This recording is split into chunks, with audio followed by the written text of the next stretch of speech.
Charles II lived from 1661 to 1700. He was the last of the Spanish Habsburgs, a powerful dynasty that eventually killed itself off through too much inbreeding. He could barely eat because of his disfigured jaw. He suffered from rickets, hallucinations, and an oversized head. He was impotent and infertile. Charles II of Spain, king of one of the largest empires in the world, was so inbred he was barely able to talk or walk, and it cost his kingdom.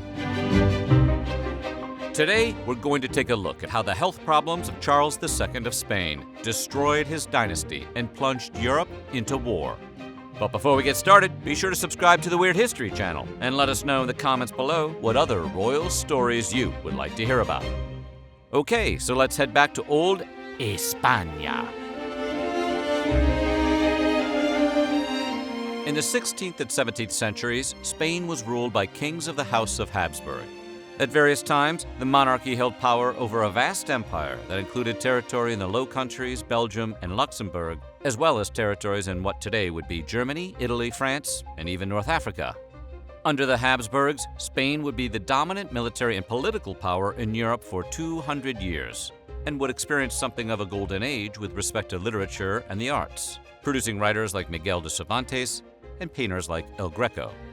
Despite their great success as rulers of Spain, generations of inbreeding left the Habsburg gene pool in a less than optimal state, and Charles II likely suffered for it.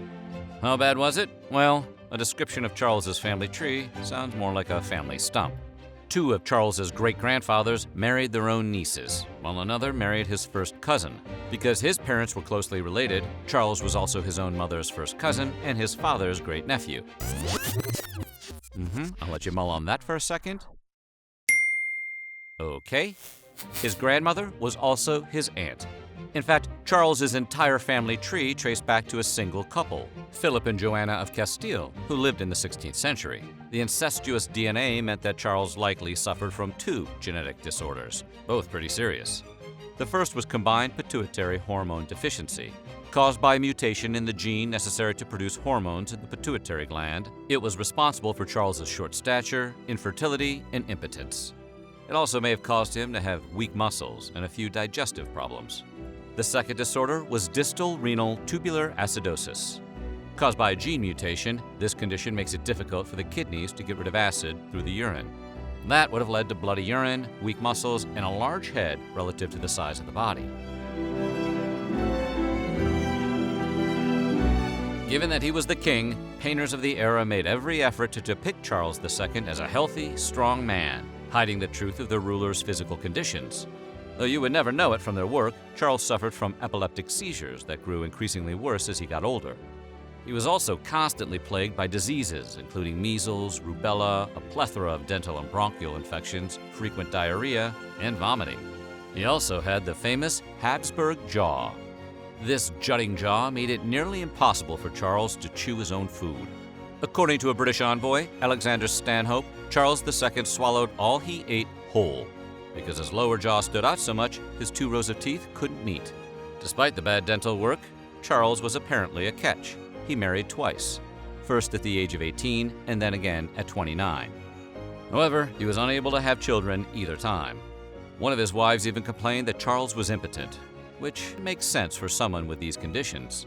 By his 30s, Charles reportedly looked like an old man, which probably didn't help with his esteem that much.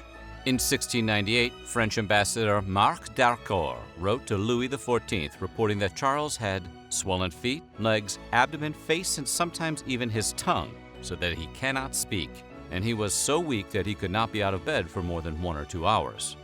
Charles struggled with so many physical ailments, he garnered the title of the Bewitched, and the reputation extended even after his death. The royal court even performed a post-mortem examination, which was uncommon for most royals. Charles II, however, was a rare exception. According to the autopsy, the bewitched king had a very small heart of the size of a grain of pepper, the lungs corroded, the intestines putrefactive and gangrenous, in the kidney 3 large stones, a single testicle as black as coal, and his head full of water. I'm not a doctor, but that sounds like a bad report. These findings seem like they may have been exaggerated, but at the very minimum, it gives you a good sense of his reputation among his contemporaries. When Charles was born in 1661, it's likely his parents thought he wouldn't live very long. Contemporary writings describe the baby big-headed and a weak breastfed baby. Don't babies all have big heads? Nonetheless, the baby survived. Charles didn't speak until he turned 4 years old, and he was unable to walk until the age of 8. In spite of all the paintings that tried to show him as a healthy baby, Charles was actually weak and ailing from the moment he was born.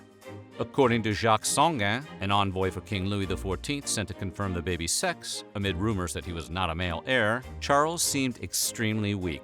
He reported the boy had a herpes-type rash on both cheeks, that his head was covered with scabs, and that below his right ear a type of suppurating duct or drainage had formed. This unhealthy child inherited the Spanish throne at the age of 4 when his father died. But even his own family doubted that he could ever rule alone, and his mother became the boy's regent. There's never really a great time to be a peasant, but the 17th century was particularly bad for those who fell into that category. Agricultural production dropped, famine destroyed communities, and epidemics swept across Europe. Good times. But the peasants were still better off than the Spanish Habsburgs, in one very important way. They weren't killing themselves from intentional inbreeding. Charles's father, King Philip IV, was only 10 years old when his parents arranged his first marriage to the daughter of the French king. Out of their 8 children, only 2 were boys, and both died before inheriting the throne. After the death of his first wife, Philip remarried his own niece, Mariana of Austria. The couple had 2 daughters and 2 more sons, who died as children. Between 1527 and 1661, the year Charles II was born, the Spanish royal families produced 34 children. Nearly 30% of them died before the age of 1, and a full half died before their 10th birthdays. Shockingly, one of the wealthiest families in the world suffered from worse mortality rates than the average Spanish commoner, whose infant mortality was around 20%. That's the cost of keeping it in the family.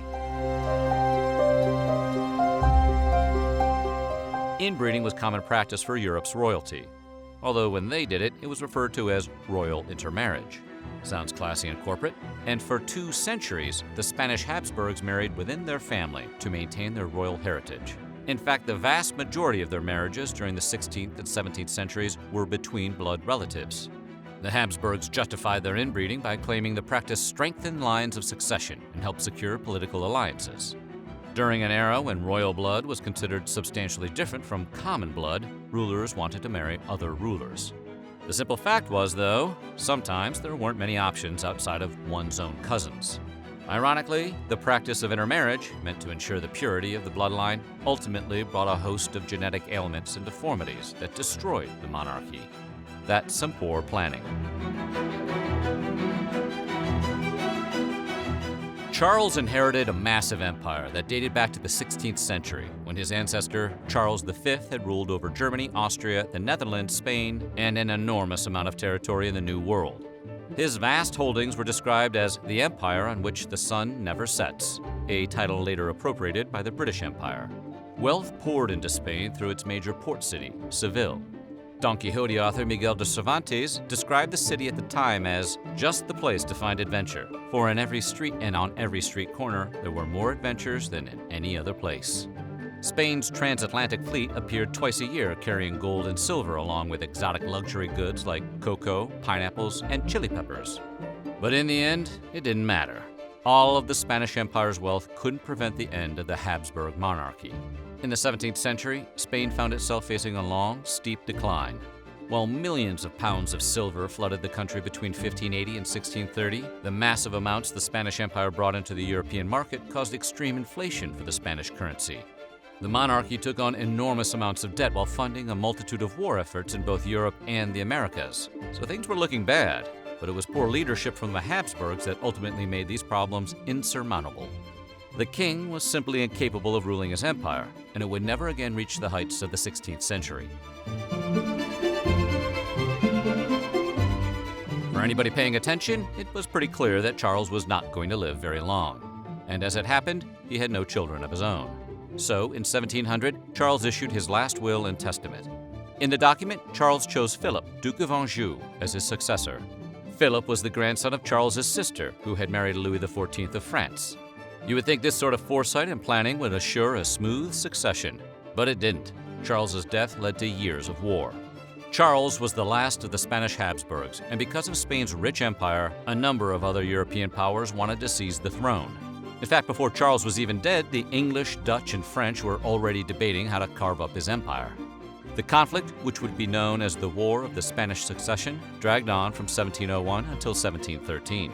This decade of war saw the powerful French monarch Louis XIV fight against an alliance of the English, Dutch, and the Holy Roman Empire to put his grandson on the throne. Ultimately, the war killed more than 1 million people, and in the end put a French Bourbon on the Spanish throne.